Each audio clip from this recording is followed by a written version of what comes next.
নমস্কার বন্ধুরা, প্রিয়াঙ্কা কিচেনে তোমাদের সবাইকে স্বাগত জানাই। আজ আমি তোমাদের সাথে শেয়ার করব আলু দিয়ে খাসির মাংসের রেসিপি। তো চলো, প্রথমে একটা কড়াই বসিয়ে নিয়েছি, তাতে পরিমাণ মতো তেল দিয়ে দিয়েছি। তেলটা খুব ভালো করে গরম হয়ে আসলে কেটে রাখা আলু আর পেঁপেগুলোকে দিয়ে দিয়েছি। খাসির মাংসে পেঁপে দিলে কিন্তু মাংসটা খুব সুন্দর সিদ্ধও হয় আর রান্নায় স্বাদটাও নিয়ে আসে খুব সুন্দর। তো বেশি দিইনি, কয়েক টুকরো দিয়েছি। এবার এটাকে আমি নুন আর একটু হলুদ দিয়ে খুব ভালো করে উল্টে পাল্টে ভেজে নেব। ভাজা হয়ে গেছে, এবার তুলে নিলাম। এবার ওই তেলের মধ্যে আরও কিছুটা পরিমাণ তেল দিয়ে দিলাম।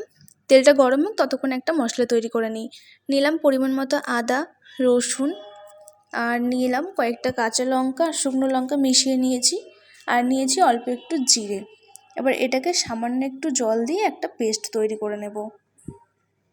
এখানে মশলাটা রেডি করে নিয়েছি। এবার ওদিকে তেলটাও প্রায় গরম হয়ে এসেছে। চলো, তেলের মধ্যে এবার ফোড়নে দিলাম একটু গোটা জিরে, দুটো শুকনো লঙ্কা, একটা দারচিনি, একটা এলাচ আর তেজপাতা। এবার এটাকে একটু খুব ভালো করে ভেজে নিয়ে তারপরে দিয়ে দেব কেটে রাখা পেঁয়াজগুলোকে খুব ভালো করে ভেজে নেব। পেঁয়াজটা একটু ভাজার পর দিয়ে দেব কেটে রাখা টমেটোগুলোকেও দিয়ে খুব ভালো করে একটু ভেজে নেব। পেঁয়াজ টমেটো দুটোই ভালো করে ভাজা হয়ে গেলে দিয়ে দিলাম মশলা। এবার মশলা দিয়ে খুব ভালো করে অনেকক্ষণ ধরে হাতে টাইম নিয়ে একদম কষাতে হবে। যতক্ষণ না মশলা থেকে তেল ছেড়ে দিচ্ছে ততক্ষণ খুব ভালো করে কষাতে হবে।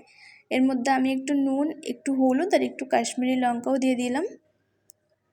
এবার এটাকে খুব ভালো করে কষাবো।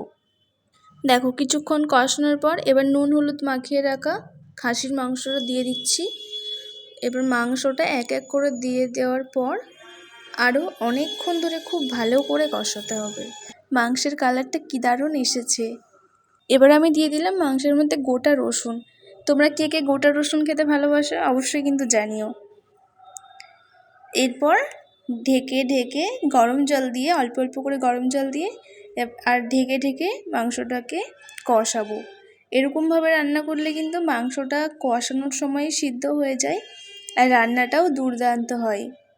তো দেখো, প্রায় হয়ে এসেছে। আমি আরও কিছুক্ষণ কষিয়ে নেব, কারণ কষা মাংস তো খেতে হবে না। ব্যাস, এবার ঢাকা খুলে প্রায় কষানো হয়ে গেছে। এবার আমি দিয়ে দেবো পরিমাণ মতো জল। জলটা ফুটে গেলে একটু গরম মশলা দিয়ে নামিয়ে নিলে রেডি আমাদের এই দুর্দান্ত স্বাদের আলু দিয়ে খাসির মাংস। বাঙালির তো আলু ছাড়া চলেই না। তো কেমন লাগলো জানিও।